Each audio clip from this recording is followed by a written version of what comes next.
Who found this this alien being, and where did they acquire this thing? It was. I'm not at liberty. Okay. I'm still waiting to see if this person was, but it's an Because it might be horseshit, right? It's a possibility. Do you think that you get hosed? No. I know.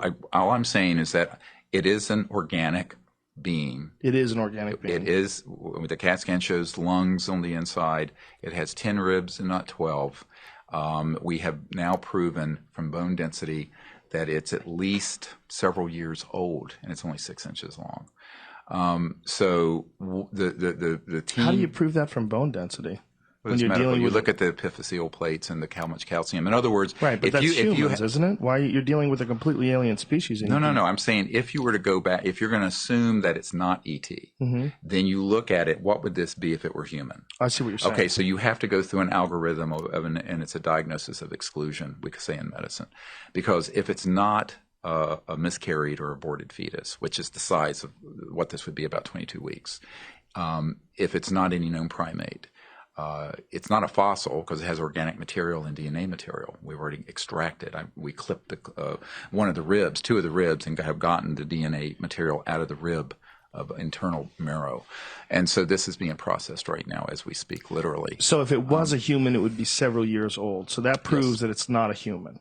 There's no form of dwarfism or any other genetic anomaly known in the literature, according to the world's expert in this area, that would explain something of this age that is this, and also that has these abnormalities. If you look at the skull, if you look at the fact that it has 10 ribs, there are no genetic syndromes where you have 10 ribs. And have you seen this thing in person? I was the third person to hold it and handle it. And I did I didn't say autopsy on it, but I did the tests on it. And how long had it been dead for? We have no idea. No idea. That we didn't get enough material from. We didn't want to damage this little thing too much. So the carbon dating on it will be the next step.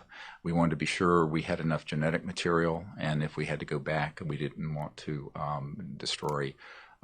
Anyway, so we're working a scientific algorithm on this. This is actually the public who are supporting the film Sirius are the reason why we were able to do all these studies. How is this thing preserved? But it was found in a very, very dry desert area, and it's just very desiccated. It's very dried out, and it was not in any sort of preservative. And now it died a traumatic death. We know it behind the right mastoid air cell, behind your ear here. The skull is crashed in, and it's a little asymmetric on the jaw, and the right humerus is fractured through and through.